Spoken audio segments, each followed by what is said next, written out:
এর যে সূত্রগুলোকে আমি তিনটি পার্টে ভাগ করেছিলাম, পার্ট 1, পার্ট 2 এবং পার্ট 3। যে সূত্রগুলির মধ্যে পার্ট 1 আমি আগের ভিডিওটাই পোস্ট করেছি, তো আজকে হচ্ছে পার্ট 2 ছাড়ছি। তো পার্ট 2তে ডেরিভেটিভের যে সূত্রগুলি আছে খুবই ইম্পর্টেন্ট। তো পার্ট 2তে 1 নম্বর হচ্ছে D D x of X to the power N, মানে কি এক্সের পাওয়ার যদি কোনো সংখ্যা থাকে ধ্রুবক রাশি, এন বলতে এখানে হচ্ছে ধ্রুবক রাশি, D D x of X to the N equal to N into X to the power N minus one.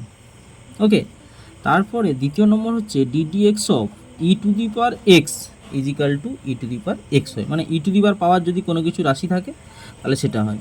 তো এখানে আর একটি পার্ট একই সঙ্গে বলে দিই, এখান থেকেই সেটা কাজে লাগে যে D D x of E to the power K X, K যদি কোনো ধ্রুবক রাশি হয় তাহলে কে এখানে এন এবং কে এগুলো হচ্ছে কনস্ট্যান্ট, ঠিক আছে।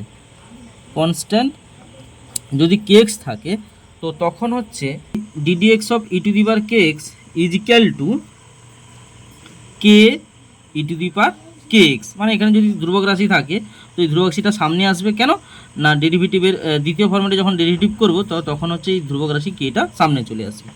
3 নম্বর, তো এটাকে আমি 3 নম্বর দিয়ে দিতে পারি, এটা 4 নম্বর হবে। এবার 4 নম্বর সূত্র কি না D D x of A power x is equal to কী হবে না A to the power X log A, যেখানে এও হচ্ছে এও এখানে কনস্ট্যান্ট। ওকে, তাহলে এই এ টু দি পাওয়ার এক্স যদি থাকে তাহলে A to the power X into log A, যেখানে এ গ্রেটার দেন 0 হবে। 5 নম্বর ডিডি এক্স অফ সি, আমি সিটাকে ওই কনস্ট্যান্টের আন্ডারে রেখে দেবো। হ্যাঁ, তো ডিডি এক্স অফ সি মানে এখানে যদি কোনো ধ্রুবক রাশি ডেরিভেটিভ করি তো তখনও তার মানে কী হবে 0 হবে। সি তো আগে কনস্ট্যান্ট বলে দিয়েছি। 6 নম্বর DD x of log X is equal to 1/x হবে। 7 নম্বর ডিডি এক্স অফ যদি লগ কে এক্স থাকে সেক্ষেত্রেও 1/x হবে। তবে এই দুটো সূত্র একই রকম, শুধু এখানে ধ্রুবক রাশি একটা এক্সট্রা অ্যাড থাকবে। 8 নম্বর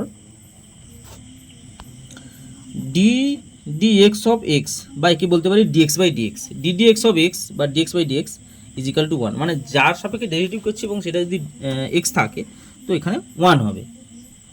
9 নম্বর DD x of K X, মানে এক্সের সঙ্গে যদি কোনো ধ্রুবক রাশি গুণ থাকে তো সেক্ষেত্রে শুধু হবে কে, ধ্রুবক রাশিটা সামনে চলে আসবে।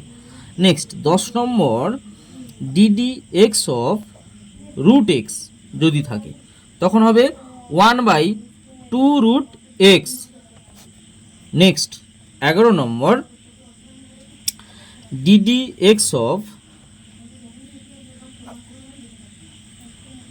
এ to the power K x, দেখো এখানে একটু আগে বলছিলাম d d x of a to the power x is equal to a to the power x লগে, যদি এখানে কোনো ধ্রুবক রাশি থাকে তখন কী হবে, তো সেক্ষেত্রে কেটা সামনে গুণ হবে একই রকম A to the power K X log A base E.